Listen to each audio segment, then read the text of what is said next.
El 19 de julio del 2015, Melissa Toffner, de 22 años, tenía planes con su familia. Pero desafortunadamente, Melissa no pudo llegar ni siquiera a su primer destino, porque en plena vía pública fue atacada con un cuchillo. Antes de comenzar, les recomiendo que se suscriban, para que así me ayuden a llegar a los 100.000 suscriptores. Una meta que tengo y que espero cumplir para finales de este año. Y sé que con su ayuda lo puedo lograr. Ahora sí, sin más que agregar, rebobinemos un poco y veamos cómo comenzó todo. Melissa Toffner nació el 4 de noviembre de 1992 en Argentina.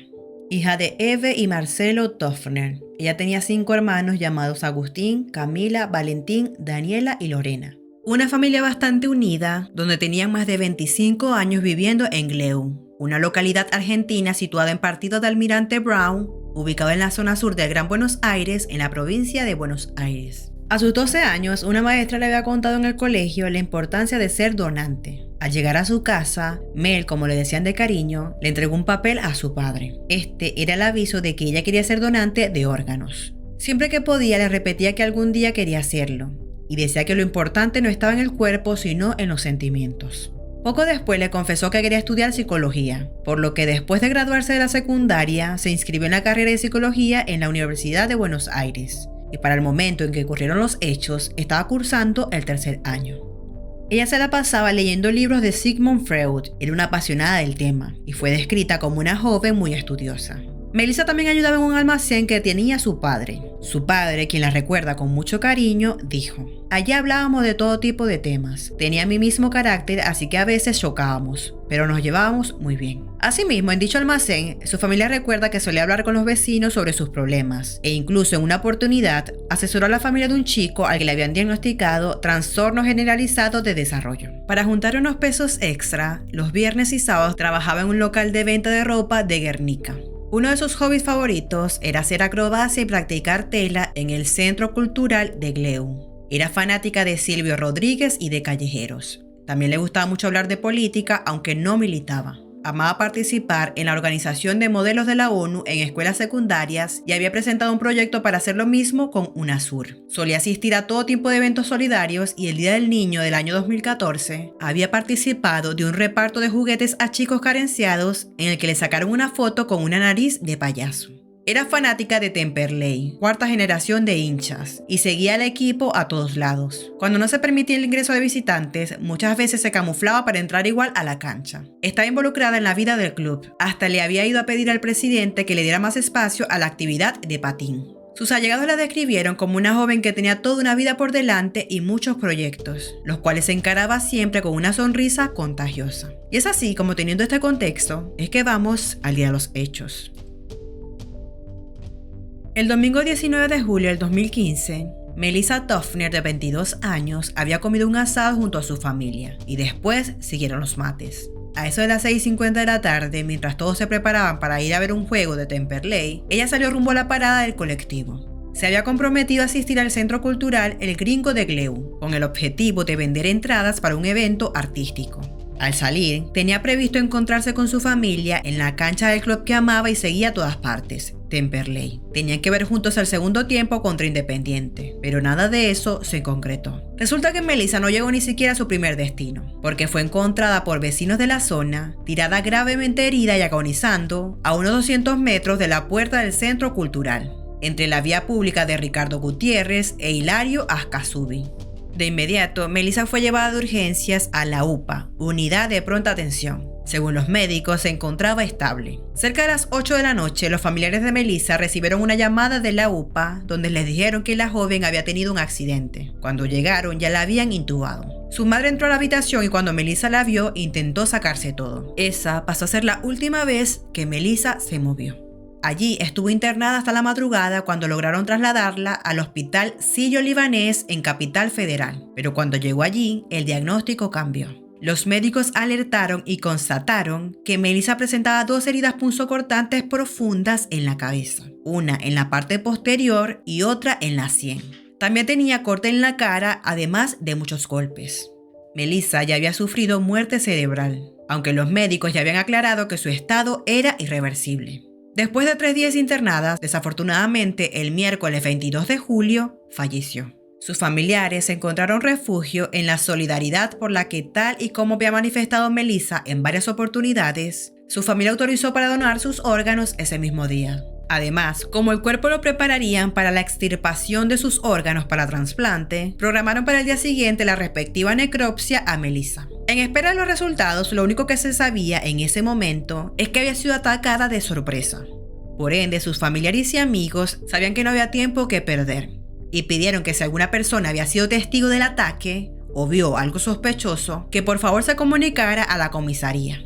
Fue entonces para la tarde del 23 de julio que se conocieron los resultados preliminares de la autopsia. En el informe de los forenses se determinó que Melissa murió a raíz de recibir una puñalada en la cabeza que le atravesó el cráneo y le afectó la meninges. Además, tenía un golpe en la nuca que fue provocado de la caída. En consecuencia, la fiscal encargada del caso lo caratuló como homicidio.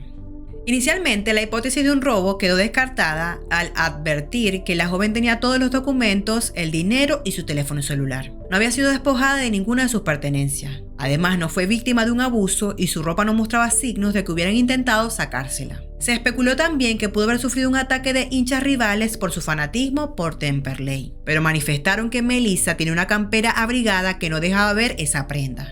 Tampoco se avanzó en la posibilidad de un crimen de género. Sus más allegados contaron que no estaba en pareja, por lo que no creían que hubiera sido un ataque de su vínculo cercano o por algún conflicto amoroso. Por su parte, Daniela, en una entrevista dijo que hubo muchas irregularidades a la hora de valorar todas las heridas que tenía su hermana. En la primera asistencia médica que recibió, pensaron equivocadamente que estaba alcoholizada y se había caído.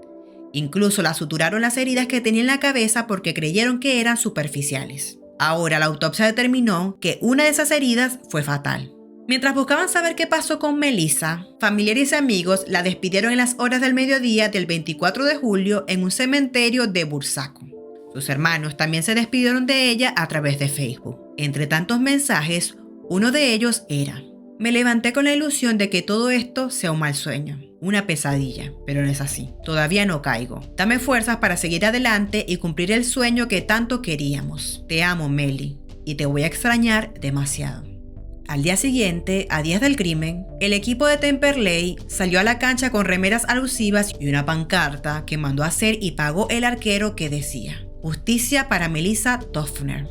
Para el domingo 26 de julio, la familia de la joven organizó un acto en el circuito de Gleu para exigir justicia e insistir con la necesidad de que todo aquel que pudiera saber algo se presentara y aportara datos para evitar que el crimen siguiera impune. Hasta esos momentos no tenían ningún detenido.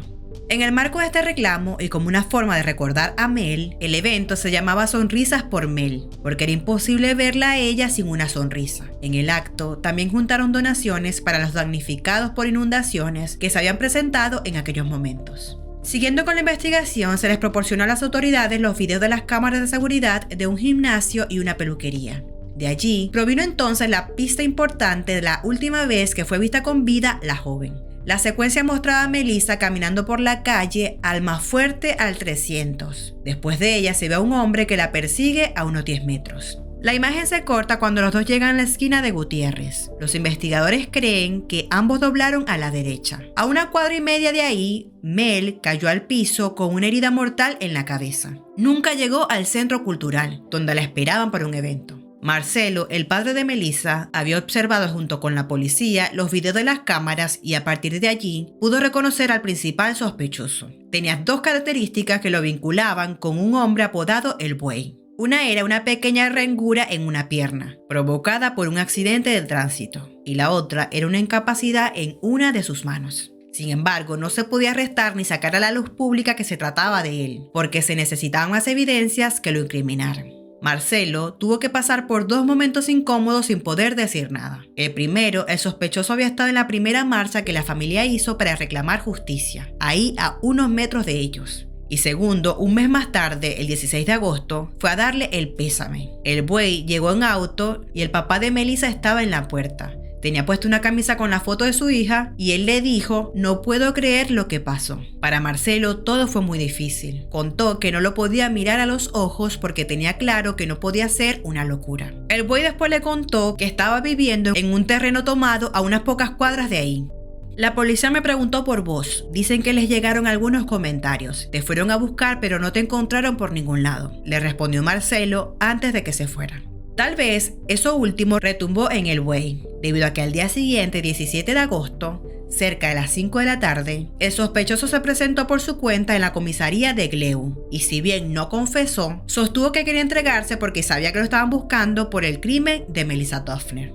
Los agentes se sorprendieron ya que hacía varios días intentaban atraparlo. Mi alma es impura. Sé por qué Dios me puso aquí. Vengo a dar explicaciones. Voy a hablar cuando Dios me lo permita, le dijo a los policías. Después de eso, no habló más.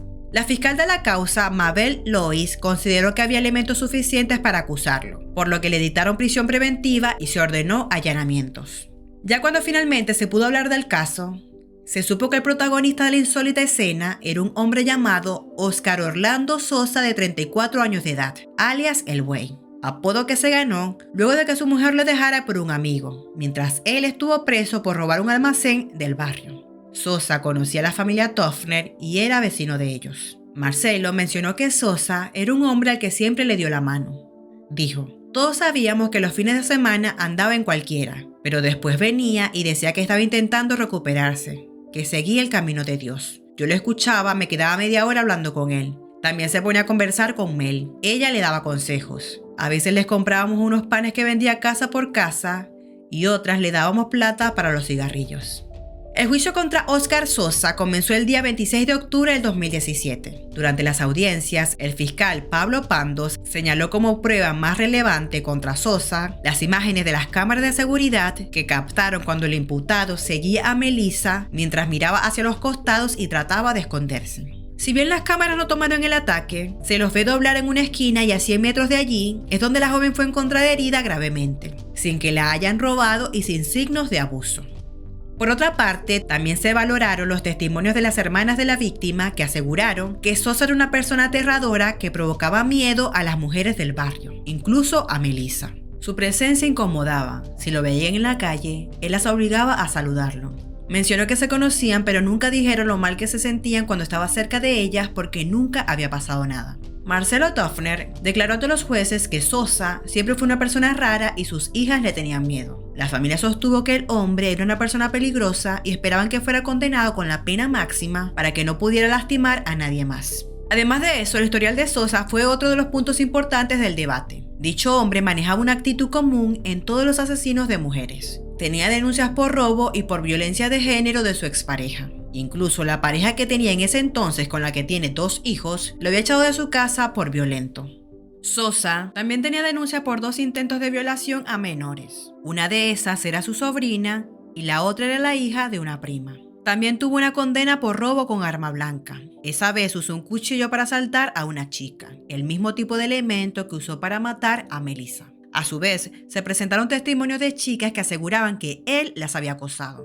Para la fiscalía quedó probada la responsabilidad del hombre, por lo que se pidió 25 años de prisión para Oscar Sosa, por asesinar a la joven el 19 de julio del 2015. Mientras el fiscal Pando dijo todo esto, Sosa nunca dejó de mirarlo, ni siquiera mientras tomaba agua. En tanto, su abogado defensor pidió la absolución como primera medida, alegando que no había certeza de que Sosa fuera el responsable. Como segunda alternativa, propuso que le dieran a su defendido 8 años de prisión, la pena mínima para casos de homicidio simple. Paralelo a eso, los familiares de Melissa Toffner dijeron en entrevista que tenían programado para cuando terminara el juicio de Mel, comenzar otra contra la Unidad de Pronta Recuperación, UPA, por considerar que hubo mala praxis. Pablo Ezequiel, el mejor amigo de Melissa, dijo: nosotros entendemos que la muerte de Melissa fue una negligencia. Si se manejaban bien, le hubieran prolongado la vida hasta llegar al hospital. Además, nunca identificaron la herida que tenía en la cabeza, donde había entrado el cuchillo, y modificaron la primera historia clínica después de que el caso fuera a los medios y se hiciera público. Durante otra de las audiencias, se expusieron los resultados de las pericias psicológicas y psiquiátricas a las que se sometió el acusado. Ambos profesionales lo definieron como una persona con rasgos narcisistas y conductas antisociales, y determinaron que sus rasgos podían provocar actos desviados a la norma y tendientes a la transgresión. La psicóloga Débora Aizager, quien se desempeña en la oficina pericial de Lomas de Zamora, advirtió que Sosa tenía un discurso religioso y que utilizaba la imagen de Dios como justificación de sus actos. En tanto, el perito psiquiatra Carlos Guillermo aclaró que Sosa comprendía la criminalidad de los actos, por ende no podía ser considerado inimputable. Confirmó además que tenía una tendencia hacia la inestabilidad, lo cual puede derivar en conductas descontroladas. Finalmente, para el martes 14 de noviembre del 2017, el Tribunal Oral en lo Criminal 8 de Lomas de Zamora condenó a 24 años de prisión a Óscar Orlando Sosa por el delito de homicidio simple. Por unanimidad, los jueces consideraron a Sosa autor del homicidio de la estudiante y le aplicaron 24 años de prisión, uno menos que lo que había solicitado la Fiscalía. El imputado había pedido no estar presente en la lectura del veredicto y al retirarse dijo: "Sí, soy inocente", siendo esta la única vez que declaró. Tras la lectura de la sentencia, los familiares de Melissa y vecinos de Temperley, junto a organizaciones de defensa de las víctimas de inseguridad, celebraron con muestras de alegría y emoción en la sala. Al finalizar la audiencia, el padre de la joven, Marcelo, manifestó en entrevista con un medio de comunicación su satisfacción con la condena y dijo estar muy agradecido con el fiscal, su equipo y todos los que acompañaron durante estos 2 años de investigación. El reconocimiento de Melissa por su trabajo en los barrios facilitó la visibilización del caso y la gestión de homenajes a lo largo del distrito. Su rostro sonriente copó las pantallas de TV y portales web. Los años pasan y a su familia las fechas les pesan como el primer día. El 25 de noviembre del 2019, el mismo día de la lucha contra la violencia machista, el Club Temperley ignoró un banco rojo en las instalaciones de la institución con el objetivo de sensibilizar y concientizar contra la violencia hacia las mujeres. La inscripción sobre el rojo vivo expresa: en memoria de la socia Melissa Toffner y de todas las mujeres asesinadas por quienes decían amarlas. A 7 años de su partida, Óscar el Buey sigue tras las rejas, pero a pesar de que en algún momento él se entregó, nunca dio una confesión, por lo que hasta el día de hoy no sabemos el verdadero motivo de este cruel asesinato. Bueno, hasta aquí el caso de hoy. Como siempre les digo, cualquier duda, comentario o sugerencia para un nuevo caso, me lo pueden dejar en la caja de comentarios. Aquí les dejo 2 videos recomendados y mis redes sociales por si quieren seguirme. Mi nombre es Mayra, pero pueden decirme Machi. Nos vemos en un próximo video.